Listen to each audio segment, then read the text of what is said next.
할렐루야. 하나님께서 시간 크신 은혜와 사랑을 우리 모두에게 베풀어 주실 줄 믿습니다. 미국의 유명한 소설가인 어니스트 해밍웨이라는 사람이 있습니다. 그가 쓴 작품 중에 노인과 바다라는 유명한 소설이 있죠. 이 소설의 주인공은 산티아고라는 노인입니다. 그는 멕시코 만류에 조각배를 띄우고 혼자 물고기를 잡으며 사는 어부였습니다. 그런데 물고기를 한 마리도 잡지 못한 날이 84일이나 되었습니다. 그러자 사람들로부터 물고기를 잡지 못하는 어부라는 그런 불명예스러운 별명을 얻게 되고 사람들로부터 놀림을 받게 되죠. 그러다 마침내 85일째 되던 날, 이 노인은 배를 몰고 먼 바다로 나아갔습니다. 그리고 낚시를 했는데 마침 어마어마한 청새치가 이 낚시를 물게 되죠. 사흘 동안 밤낮 사투 끝에 이 큰 생처치를 잡게 됩니다. 그리고 이 자기 배보다 몇 배나 큰 청새치를 배에 묶어서 집으로 돌아오게 되는데요. 그런데 이 청새치가 흘린 피로 인해서 상어들이 달라들게 되죠. 그래서 상어와 함께 작살과 노로 또 사투를 벌이게 됩니다. 그래서 집으로 돌아왔을 때에는 청새치 뼈만 가득한 큰 뼈만 묶어가지고 돌아오게 되죠. 그러나 사람들은 이 노인 노부가 바다에 나가서 저만큼 어마한 고기를 잡았다는 사실 그 자체만으로 놀라워하게 됩니다. 그제야 노인은 집으로 돌아와서 편안하게 잠을 자게 되었다라는 그런 내용이 노인과 바다에 나오는 내용입니다. 해밍웨이는 이 노인과 바다라는 소설을 통해서 인간의 삶이 얼마나 처절한 현실과의 싸움인가를 우리에게 보여주고 있고, 그리고 그 결과가 우리 손에 쥐어지는 결과물이 결국에는 공허함과 허무함 뿐이다 라는 것을 우리에게 이 소설을 통해서 보여주고 있습니다. 이러한 노인과 바다의 주제는 오늘 우리가 읽은 본문에 나오는 시몬 베드로의 이야기와 닮은 점이 많습니다. 베드로는 갈릴리 호수에서 밤이 새도록 물고기를 잡았죠. 그렇다면 여러분, 왜 베드로가 밤이 새도록 물고기를 잡아야 했던 것일까요? 그의 직업이 어부였고 집안의 가장으로서 가족들을 먹여 살려야 했기 때문이겠죠. 즉 이것은 베드로가 감당해야 될 그 누구도 대신해 줄 수 없는 삶의 무게였던 것입니다. 그러나 밤새도록 수고했지만 단 한 마리의 물고기도 잡지를 못했습니다. 그물을 던질 때마다 매번 허탕이었던 것이죠. 그리고 태양이 떠오르자 지친 몸과 마음으로 빈손으로 집으로 돌아가야만 했던 것이지요. 이처럼 삶에 대한 처절한 몸부림과 그 뒤에 따라오는 허무함, 바로 이것이 해밍웨이가 노인과 바다에서 우리에게 들려준 이야기이고 오늘 본문에 나오는 시몬 베드로의 이야기입니다. 동시에 또한 이것이 오늘 우리가 살아가고 있는 인생길의 모습이기도 합니다. 뼈만 앙상하게 남은 물고기를 끌고 오려고 그토록 씨름해야 되는 산티아고. 단 한 마리의 물고기도 잡지 못하면서 밤새도록 빈 그물만 건져 올려 했던 베드로. 오늘 우리도 산티아고와 같이 또 베드로와 같이 허무함과 공허함 속에서 끝없이 처절한 몸부림을 치며 살고 있는 것이지요.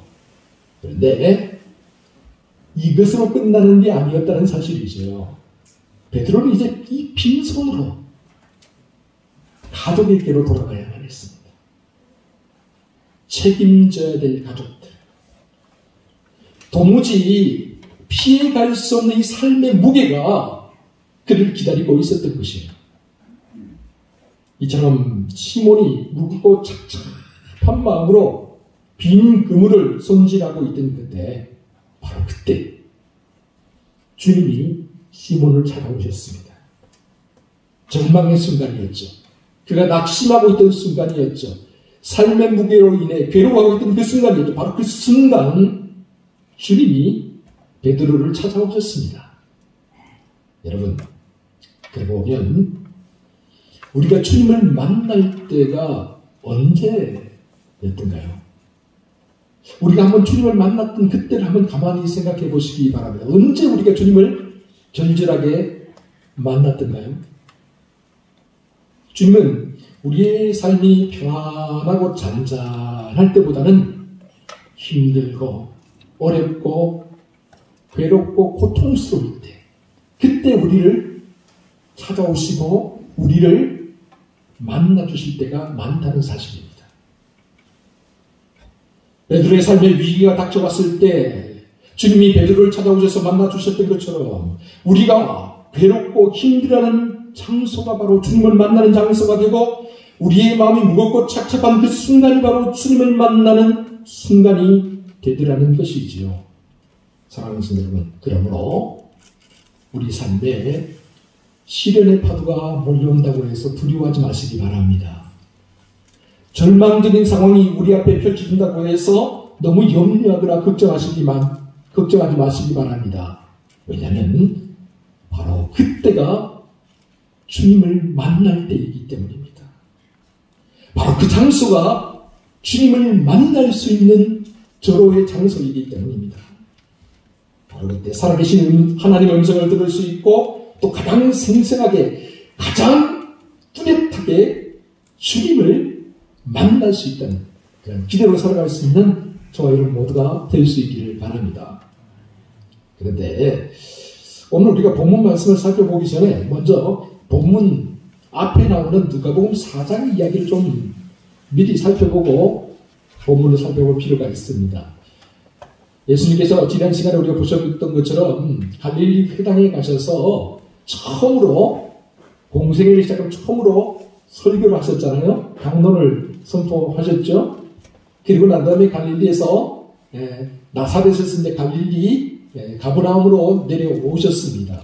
그리고 가버나움에서 수많은 병자들을 고쳐주시고 귀신들을 몰아내셨죠. 특별히 가버나움에서요, 중요한 일이 한 가지 있는데, 베드로의 장모가 열병에 걸려서 누워 있었어요. 그때 주님이 베드로의 집에 들어가서 이 베드로의 장모의 열병을 깨끗하게 고쳐 주셨습니다. 그리고 그 다음 날이 되었습니다. 주님에 대한 소문이 인근 각지 사방으로 퍼지니까 수많은 사람들이 주님을 만나기 위해서 몰려들었습니다. 우리 그 내용이 본문 1절에 나오죠? 1절 말씀 함께 읽어보겠습니다. 시작. 무리가 몰려와서 하나님 말씀을 들을세 예수는 게네사렛 호숫가에 서서. 사람들이 주님의 소문을 듣고 너무 많이 몰려드니까 길거리나 집에서 주님이 말씀을 선포하실 수가 없는 거예요. 그래서 갈릴리 호숫가, 갈릴리 호숫가를 긴네렛이라고 하고 게네사렛이라고 하고 여러 가지 디베라라고도 부르고 여러 가지로 부르죠. 지역, 큰 호수다 보니까 지역마다 부르는 이름이 좀 각각 좀 달랐어요. 이 갈릴리 호숫가로 나가시게 되어 있어요. 왜요? 사람들이 다 볼 수 있잖아요. 근데 호숫가에 나갔더니 마침 배가 두 개 떡하니 정박해 있는 거예요. 밤새도록 그물을 던지고 난 다음에, 그리고 이제 손질해서 들어가려고 하는 사람들. 그런데 주님은 한치 망설임도 없이 한 배에 딱 오르십니다. 그 배가 누구의 배였을까요? 시몬 베드로의 배였습니다. 우리가 앞서 4장에서 살펴본 것처럼 이미 주님은 시몬 베드로와 안면을 트셨잖아요. 시몬 베드로의 장모의 열병을 고쳐주신 적이 있죠. 그래서 아마도 스스럼 없이 망설임 없이 베드로의 배에 올라타셨던 것 같습니다. 그리고 이 베드로의 배에 올라타신 주님이 모여든 수많은, 해변에 몰려든 수많은 사람들에게 하나님 말씀을 선포하셨습니다. 한강보다도 훨씬 작잖아요. 이렇게 가보면요, 파도가 있긴 있는데 아주 잔잔해요. 파도 소리가 거의 들리지 않는 그런 갈릴리 호수죠. 그래서 그곳에서 주님이 말씀을 선포하시면 저 한곳까지 그 말씀이 들리게 되죠. 베드로도 역시 자기 배에 앉아서 주님이 선포하시는 말씀을 들었겠죠.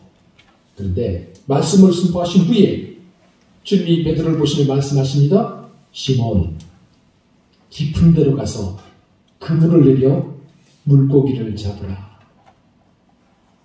여러분, 이것은 말도 안 되는 소리였습니다. 이렇게 밝은 대낮에 깊은 데다 그물을 내리다니. 대낮에는 물고기들이 깊은 데가 아니라 조금 얕은 곳으로 숲으로 나오는데 왜 깊은 데로 가야 한단 말입니까?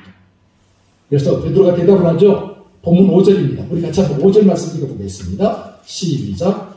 시몬이 대답하여 이르되 선생님, 우리들이 밤이 새도록 수고하였으되 잡은 것이 없지만은 말씀에 의지하여 내가 그물을 내리리라 하고.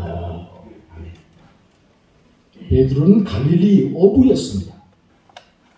갈릴리 호수에서 물고기를 잡으며 잔뼈가 굵은 베테랑 어부였습니다.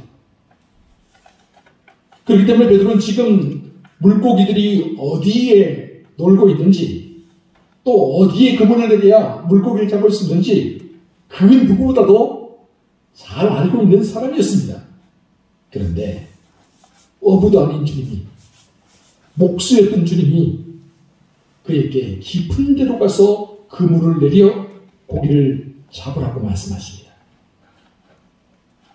갈릴리 호수에 대해, 물고기 잡는 방법에 대해 아무것도 모르고 있었던 생초보 예수님이 갈릴리 전문가요, 물고기 잡는 베테랑이었던 시몬 베드로에게 지금 코치를 하고 있는 겁니다.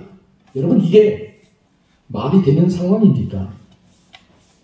그러나 중요한 것은 베드로가 순종했다는 것이죠. 주님의 말씀에 의지해서 깊은 데로 가서 그물을 내렸습니다.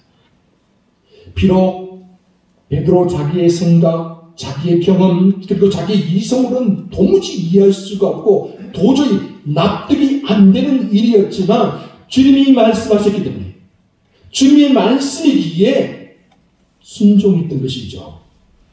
주님, 우리들이 밤이 새도록 수고하였지만 잡은 것이 없습니다. 그러나 내가 주님의 말씀에 의지하여 깊은 곳으로 가서 그물을 내리겠습니다.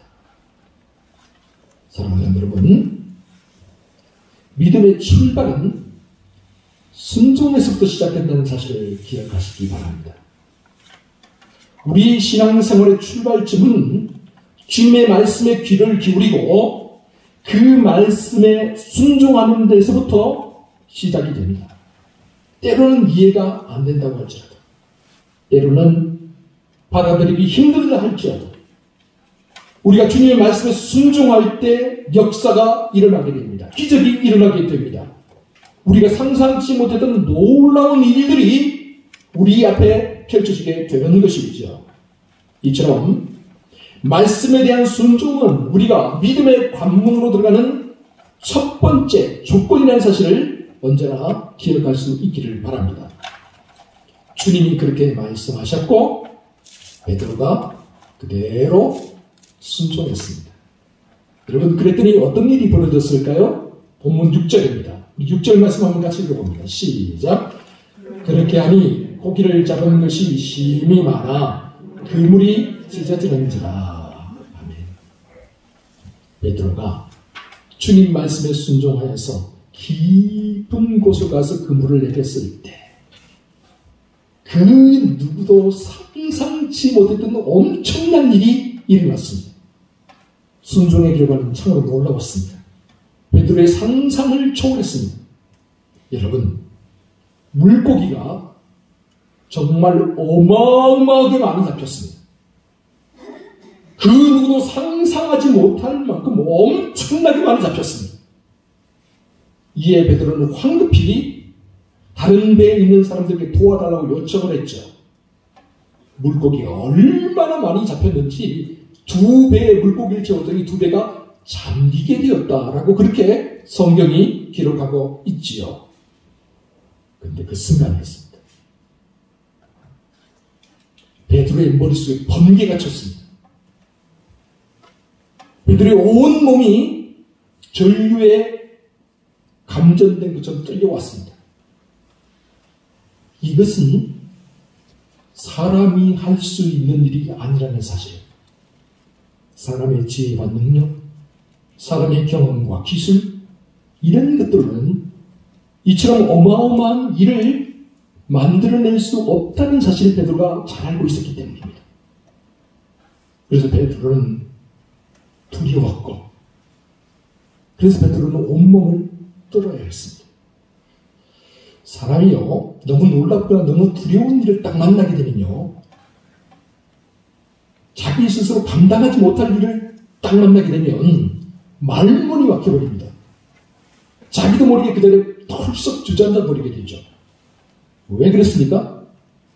한편으로는 너무 놀랍고, 그래서 너무 두렵기 때문에, 또 다른 한편으로는 너무 감격스럽고 너무 신비롭기 때문입니다. 이런 현상을 독일 철학자 루돌프 오트는 누미노스라고 그렇게 불렀습니다.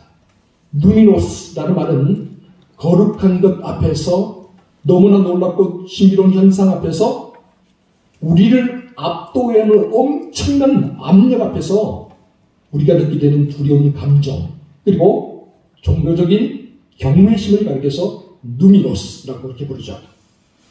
그렇습니다, 여러분. 이사야서 6장을 보면 이사야가 하나님을 만나는 장면이 나오잖아요. 하나님을 만나면 할렐루야 하면서 우리 기뻐할 것 같습니까? 여러분 다 좋을 것 같죠? 근데 이사야 6장을 가만히 보세요. 정말 하나님을 제대로 만난 이사야가 어떻게 고백을 합니까? 화로다 나여 망하게 되었도다. 나는 입술이 부정한 사람이요, 나는 입술이 부정한 백성 중에 거하면서 만군의 여호와이신 왕을 배웠습니다. 거룩하신 하나님을 진실되게 만나게 되면 그 앞에 나도 모르게 부복하게 되는 거예요. 두렵고 떨리는 마음이 나도 모르게 솟아오르게 되는 거예요. 이게 바로 누미노스의 감정이죠. 본문 나온 베드로가 그랬습니다. 자기가 직접 경험했지만, 자기 눈으로 직접 보았고 자기 손으로 직접 만졌지만 이걸 도대체 이해할 수가 없는 거예요. 자기 앞에 펼쳐진 현상이 꿈인지 생시인지 도무지 분간이 되지 않았던 것이죠. 그리고 그 다음 순간 베드로는 자기에게 말씀하시고 자기 앞에 서 계신 주님을 바라봅니다. 그러자 이 누미노스의 감정이, 두려움과 공포심의 감정이 그를 휘몰아쳐 왔습니다. 베테랑인 어부인 나보다 갈릴리 호수를 더 잘 알고 계신 분, 물고기들이 가는 길과 물고기들이 모여있는 곳을 훤히 다 꿰뚫어 보고 계신 분, 뿐만 아니라 나보다 나를 더 잘 알고 계신 분, 바로 이분이야말로 하나님의 아들이 아니신가? 바로 이분이야말로 우리가 그토록 고대하고 기다리던 메시아가 아니신가? 그래서 베드로는 주님 앞에 무릎을 꿇지 않을 수가 없었던 것이죠. 베드로는 고백하지 않을 수가 없었어요. 우리 본문 8절 같이 한번 읽어봅니다. 8절입니다. 시작. 시몬 베드로가 이를 보고 예수의 무릎 아래에 엎드려 이르되 주여 나를 떠나소서 나는 죄인으로소이다 하니.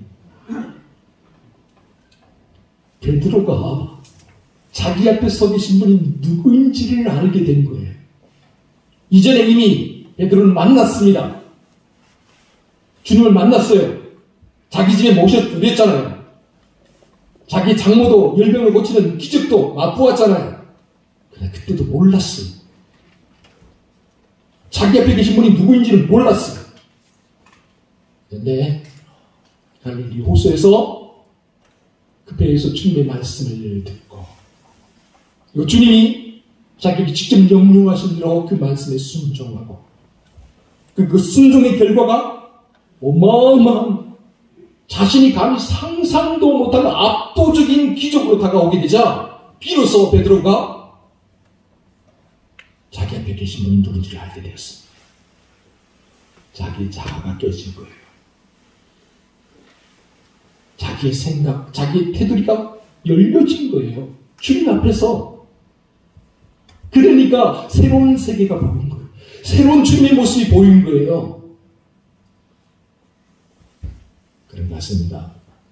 우리가 예수를 믿노라, 예수를 믿노라 그렇게 말을 하지만 정말 주님을 만난다는 것, 정말 살아계신 하나님을 만난다는 것 참 어렵습니다. 왜요? 우리의 자아가 똘똘 뭉쳐서 하나님을 가두고 있거든요. 이건 넘어서는 하나님이 아니야.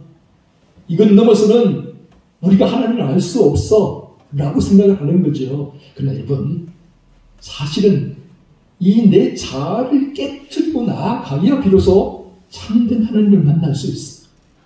그래야 비로소 내가 죄인이고 내가 어떤 존재인지를 알게 되고 하나님이 어떤 분인지 나를 향해 다가오시는 하나님, 그 하나님이 나에게 요구하는 게 무엇인지를 비로소 알게 되는 거죠. 베드로가 그 순간에 맞이하게 된 겁니다. 주여, 나를 떠나소서. 나는 죄인입니다.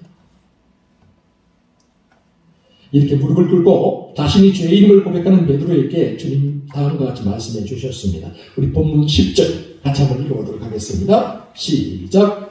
세베대의 아들로서 시몬의 동업자인 야고보와 요한도 놀랐습니다. 예수께서 시몬에게 이르시되 두려워하지 말라. 이제 후로는 내가 사람을 취하리라 하시니. 자신이 죄인임을 고백하는 베드로에게, 자기를 떠나줄 것을 고백하는 그 베드로에게 주님 말씀하세요. 두려워하지 말아라. 이제부로는 내가 사람을 취하리라. 주님이 베드로에게 새로운 사명과 비전, 새로운 꿈을 주셨습니다. 주님이 베드로에게 새로운 길을 열어주셨습니다. 허무함과 공허함 속에서 몸부림쳐야 되는 그 인생길, 그 인생길에 새로운 길이 있다는 사실을 주님이 보여주신 거예요. 이처럼 주님을 만난 후에 베드로의 인생은 완전히 달라지죠. 살아가는 목적도 달라집니다. 방향도 달라집니다. 그리고 그의 말과 인격도 달라지게 됩니다. 여러분 혹시 2019년에 세상을 안타깝게 떠나신 김영길 박사에 대해서 혹시 들어보신 적이 있는지 모르겠습니다. 김영길 박사가 우리나라를 대표하는 공학자 중에 한 명이었죠. 한동대학교 초기 대학이 설립되고 나면 초대 총장으로 부임을 해서 4번 연임을 하면서 무려 19년 동안 한동대 총장으로 계시면서 이 한동대를 우리나라의 명문대학교 반열에 올려놓은 분이기도 하죠. 경북 안동 출신입니다. 그래서 안동이 유학으로 유명하잖아요. 얼마나 그렇게 유학으로 유명한지 뭐 지금도 마찬가지입니다. 근데 이분이 서울대 금속공학과를 졸업하고 난 다음에 미국으로 유학을 가게 되죠. 미주리 대학과 그 다음에 랜서레어 대학교에서 공부를 하게 됩니다. 그리고 1976년부터 미국 항공우주국 나사 연구원으로 일을 해요. 아마 우리나라 최초라고 제가 알고 있는데 맞는지 모르겠습니다. 그래서 우리나라 그게 항공우주국에서 하니까 우리나라 카이스트 대학을 세우고 난 다음에 교수들이 필요하잖아요. 그래서 김영길 박사에게 교수라고 초청을 하게 됩니다. 사실은 미국 항공우주국에 나사에 있으면요 부러울 게 없잖아요. 다 누리면 살 수 있고 다 존경받으면 살 수 있는데 뭐 굳이 우리나라 신생대학교의 뭐 교수 그게 뭔 소용이 있겠어요. 그런데요 이분이 우리나라로 옵니다. 내가 미국에서 우주항공을 그렇게 발전시키는 것도 의미가 있지만 그보다 더 의미 있는 것은 내가 태어나고 자란 내 조국에서 내가 뭔가 할 일이 있다는 것, 나를 불러준다는 것, 이 얼마나 감사한 일이냐 하면서 우리나라로 돌아와요. 돌아오고 난 다음부터 이분이 걸어간 길은요, 완전 가시밭길이었어요. 정말 대단한 공학자였거든요. 여러분, 그가 개발한 항공기 엔진용 니켈 합금이라든지요, 고강도 자동차용 합금이 지금도 우리가 사용되고 있죠. 그래서 그것이 인정이 되어서 유명한 과학자 인명사전인 미국의 과학자들 1995년 반에 그 이름이 오르기도 했습니다. 그만큼 대단한 과학자였어요. 그런 분이 우리나라에 와서 정말 이렇게 힘들게 살았어요, 사실은. 원래 이분이 예수 믿는 사람이 아니었습니다. 안동 출신이다 보니까. 근데 미국 가 있다가 형 김옥일 박사가 내 동생이 지금 공부만 하다가 노총 가고 늙어 죽겠다 생각을 한 거예요. 그래서 김옥일 박사가 서울에 왔을 때 사람들, 지인들 소개로 여자 한 명 소개시켜줍니다. 그분이 바로 김영애 권사님이시죠. 김영애 권사님은 그 예수 믿는 집안에서 태어났기 때문에 다른 게 없이 자기가 만나고 결혼해야 될 사람은 딱 하나 조건, 예수 믿는 사람이었으면 좋겠다. 딱 그거였거든요. 근데 김영길 박사와 이렇게 이렇게 맞선 보지도 못하고 사진만 보면서 선을 봤는데 교회를 안 다닌다잖아요. 그래서 김영길 박사에게 편지를 쓸 때 딱 한 가지 조건, 나는 내가 같이 사는 사람이 같이 신앙생활하면서 교회를 다녔으면 좋겠다. 그 한 가지 꿈을 가지고 있습니다. 라고 이야기를 했죠. 그랬더니 김영길 박사가 그렇게 이야기를 했대요. 답장을, 제가 아직까지는 예수를 믿지 않지만 제가 연구를 좀 해봐서 예수를 믿어보도록 하겠습니다. 예, 공학자답게 연구를 좀 해봐서 믿어보도록 하겠습니다.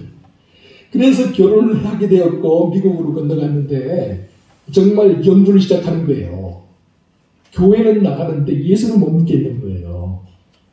그래서 성경을 읽을 때마다 목사님에게 질문하고 또 자기 안에 든 김영애 권사님에게 질문하면서 너무너무 힘들게 하는 거예요. 공학자니까 하나 따지는 거잖아요. 예, 이렇게 따졌다고 합니다. 정혼한 마리아와 요셉이 예수를 잉태했다라고 하면 되지. 왜 하필 성령으로 잉태했다고 하나? 이런 모순과 억지가 어디 있나? 또 물이 포도주로 변했다고 그렇게 말을 하는데 물은 H2O이고 그걸 배달하는 순간 알코올인 C2H5OH로 화학 방정식이 바뀌다니, 핵융합 반응이 일어나도 유분수지. 지금까지 상온에서 핵융합 반응이 저절로 일어났다는 이야기를 들어본 적이 없다. 어떻게 이런 일이 일어날 수 있냐? 이걸 어떻게 믿을 수 있어? 이러면서 따지는 거예요. 그래, 목사님이 얼마나 괴로웠을까요? 또 그 안에 되는 김영애 권사님도 얼마나 괴로웠을까요? 그래서 매사 이렇게 시시콜콜 따지니까 김영애 권사님이 이렇게 이야기를 했대요. 여보, 이런저런 과학 법칙을 가지고 그렇게 자꾸 따지면 하나님이 기분이 썩 좋지 않을 것 같아요. 성경은 있는 그대로 믿어야 돼. 그 말씀 그대로 순종하면 돼. 그러면서 김영애 박사는 김영애 권사는 하도 답답하니까 남편을 위해서 기도를 좀 해달라고 그렇게 성도들에게 부탁을 했답니다. 우리 남편이 교회는 나오는데 믿음이 없어요. 계속 따지기만 하고 예수 못 믿겠다고 그래요.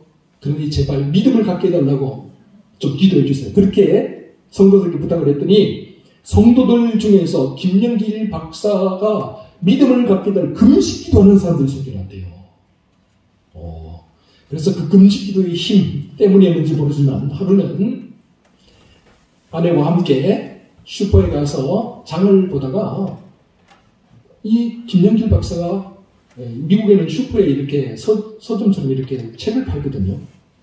거기에 슈퍼에서 책을 파면서 딱 집중해 보더니 어느 한 책을 딱 집어서 그 책을 사왔답니다. 그 책이 어떤 책이냐면요, 할 린지라는 과학자가 쓴 유성지구의 대해방이라는 책이었습니다.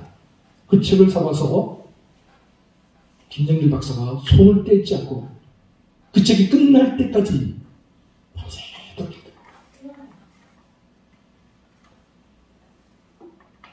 할린지는 우주의 탄생과 하나님의 천지 창조에 대해서 과학적으로 설명하면서 그 책을 썼습니다. 이 책을 읽으면서 김영길 박사가 이제까지 알지 못했던 전혀 다른 세계를 보게 된 거예요. 온몸의 전율을 느끼게 됩니다. 주님이 마침내 그를 찾아오신 거죠. 주님이 그를 만나주신 거예요. 이에 김영길 박사가 책을 다 읽고 난 다음에 접고 난 다음에 아내되는 김영애 권사님을 앉혀놓고 이렇게 이야기를 했대요. 여보, 나는 이제 분명히 알게 되어서 하나님께서 어떤 분이신지를, 왜 하나님이 성령으로 이 땅에 찾아오셔야 했는지, 2000년 전에 돌아가신 십자가 위에 돌아가신 예수님이 나와 어떤 관계가 있는지 이제야 알게 되었어. 성경에 기록된 기적들은 과학 법칙들을 위배하는 것들이 아니라 과학 법칙들을 초월하는 것이라는 것을 알게 되었고, 예수 그리스도를 통한 구원의 은혜 또한 인간의 도덕률을 초월하고 있다는 사실을 나는 이제야 알게 되었어. 그렇게 과학자 김영길 박사는 과학을 통해서 살아계신 하나님을 만나게 되었습니다. 주님을 만난 이후 김영길 박사의 삶의 목적이 달라졌어. 방향이 달라졌어.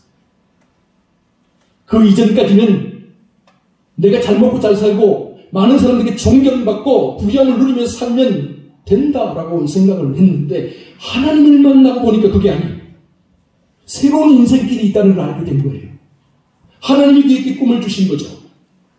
어떤 상황이든 어느 곳에 있든 누구를 만나든 예수 그리스도를 전하는 사람이 되어야 한다는 것, 사람을 낳는 어부가 되어야 된다는 것, 이것이 내가 이 땅에 보내진 이유라는 걸 알게 된 거죠. 그래서 그는 평생 성공과 명예가 아니라 하나님을 섬기는 사람으로 살았습니다.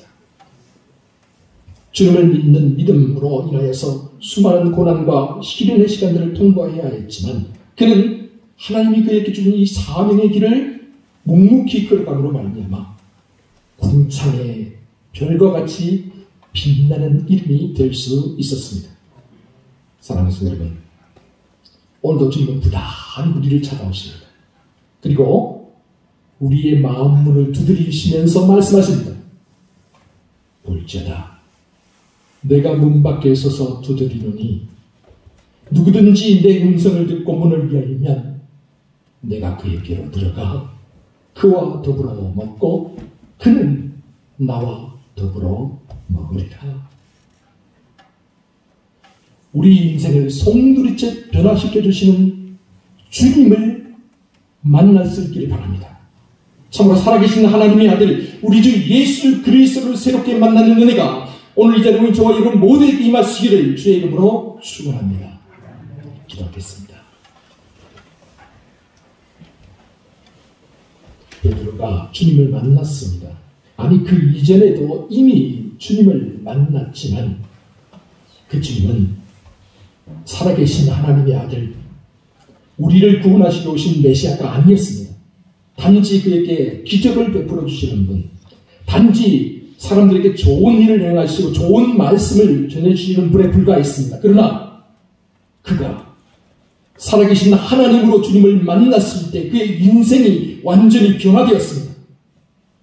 물고기를 잡는 어부에서, 삶의 공허함과 허무함 속에서 처절하게 몸부림치는 어부에서 이제 사람을 낳는 어부로 하나님이 주신 새로운 사명과 꿈과 비전을 향해서 달려가는 그런 사람이 되었습니다.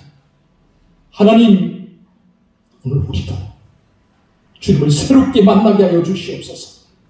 우리를 찾아와서 우리의 만물을 주시던 그 주님을 만나게 하여 주시옵소서. 그래 우리 인생길이 변화되게 하여 주시고 주님과 함께 더불어 새롭게 살아가는 인생길을 나아갈 수 있는 우리 모두가 되게 해 주시옵소서. 이 모든 말씀 우리 주 예수 그리스도의 이름으로 기도하옵나이다.